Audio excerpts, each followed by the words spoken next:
Iran's internet battle.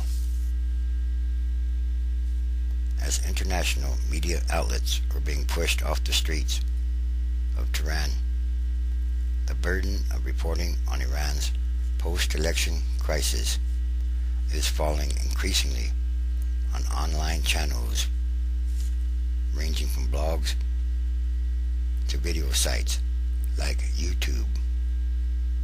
And then there's Twitter and Facebook. The Iranian government has raised the stakes in the internet battle by spreading the word that online users could face prosecution and even execution for incitement. That is pretty extreme.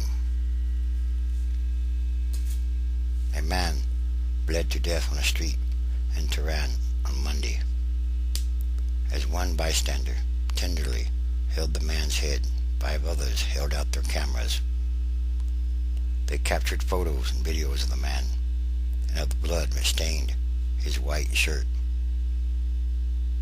On Wednesday afternoon, an anonymous individual uploaded the disturbing video to YouTube, where it was viewed by thousands and thousands and shared by bloggers. Thank God for the internet and for YouTube. This is absolutely despicable, wrote one of those commenting on the YouTube video, urging the protesters to stay active. The rest of the world is watching and cheering you on.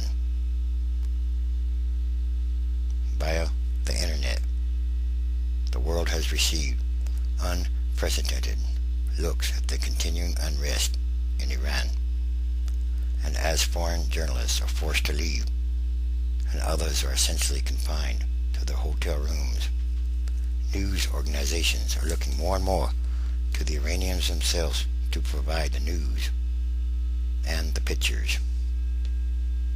The internet is part of the future new world,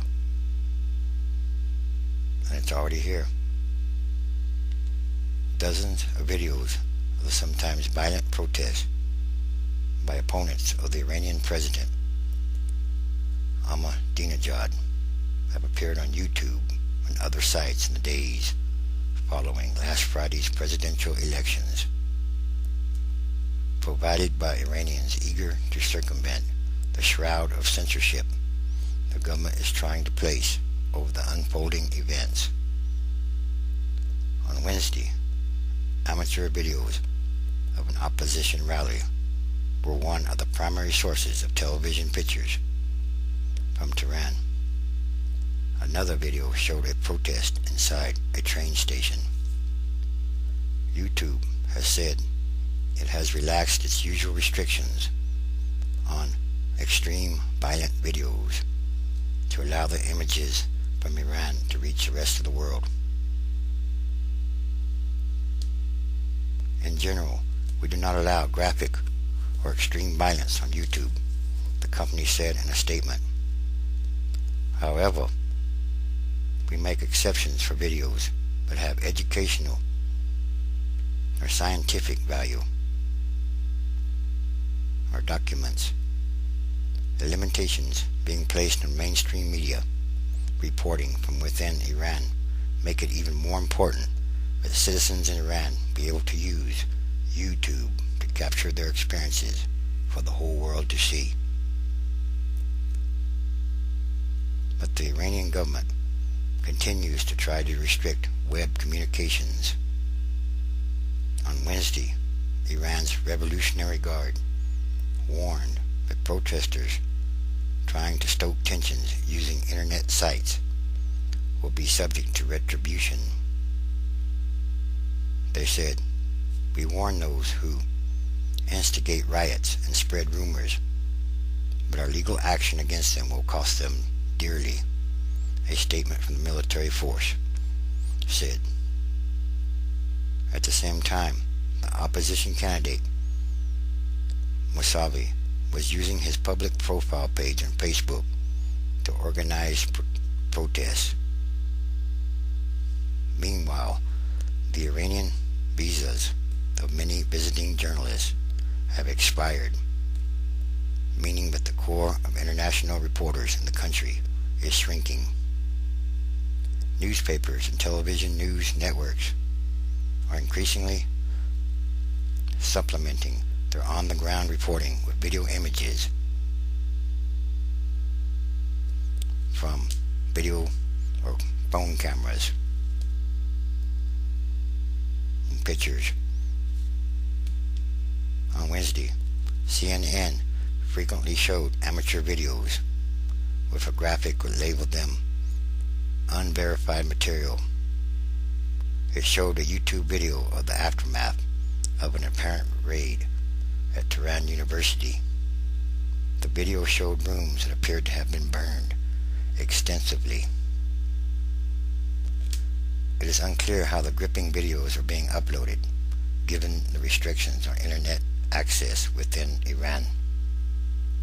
Behind the scenes, a sophisticated cat-and-mouse game is playing out, with the Iranian government trying to stymie or thwart free internet communications and an informal coalition of Iranian protesters and their sympathizers trying to keep the floodgates open to data.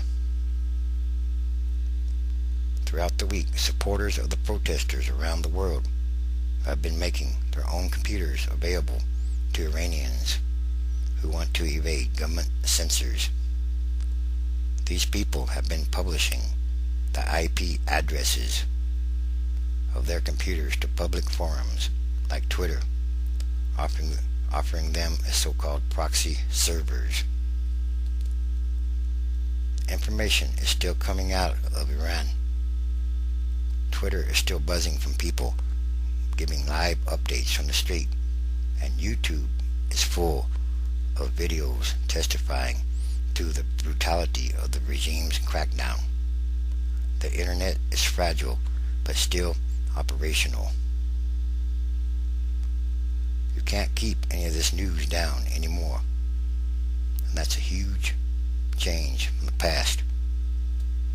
The process of getting the word out is totally democratized. Yes, the internet, YouTube, and other social sites, they are a part of the new world. They are the future of the world. And part of the future is now. It's happening. It's ongoing. And it's very dynamic. Yes, a very dynamic process. It's empowering human beings all around the earth.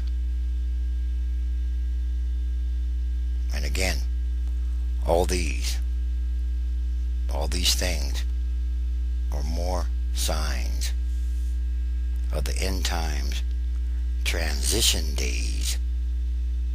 The transition is happening every day in many, many different ways. Again, there is a massive amount of signs, many, many signs all around the world.